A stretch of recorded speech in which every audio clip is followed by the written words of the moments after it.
Do you want to get your first job in the mining industry with no experience? Here's a couple of tips that I've got that are not your typical standard ones that every single person gives. First one is go and look for more jobs that are just entry level and machine operation. Yes, if you want to do machine operation, go and get your tickets. Even if you don't have experience, you still have a competitive edge against some people. The site admin roles and machine operation roles, they are so competitive. There are so many people wanting to get in. You have to really stand out. My advice is go and find other roles in the industry that aren't that. Go and look at inventory controlling. Go and look at weighbridge operation, demand planning, compliance, maintenance planning. There are so many other roles that you probably have a relatively good skill set for, and you're not competing against 40,000 other people that are looking for a site admin role. Secondly, the mining industry is a mining industry. You do not have to work on the mines to get good money and good experience. So one industry that is a huge support service to the mines that can do with more people is the transport industry. So this isn't dump truck driving on mine sites. This is the accessory transport function that supports the mines by bringing raw materials in. There is a huge market for it out here. So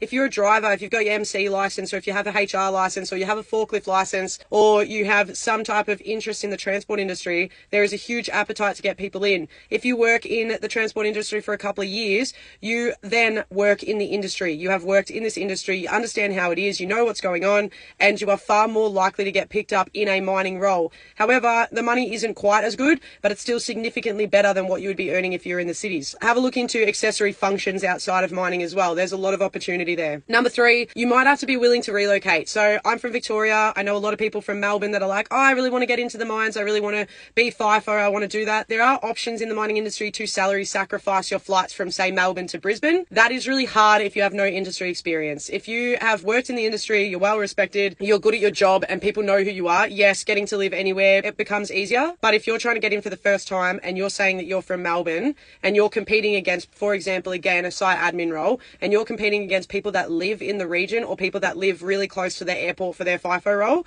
you're probably not going to stack up against others. So be willing to move either to regions or be willing to move to the cities in which you fly out of. I still do sit firmly in be willing to move residential as well. So yes, I get housing as part of my contract. You may not if you move out here, but if you do move out into mining regions, you just by being present in the region, increase your likeliness of getting picked up. So if you don't really care where you live and you're happy to live anywhere, go and look at mining towns. There is, like, you can live there like any other person. There's rental market. You can rent a house. You can buy a house. Go out and live there and you're more likely to get looked at for positions. On top of FIFO roles, there are a lot of local positions as well. So you become more competitive in the local space. So there's a few different ways I think that people can use to get into the mining industry. Hope it helps someone. Mash.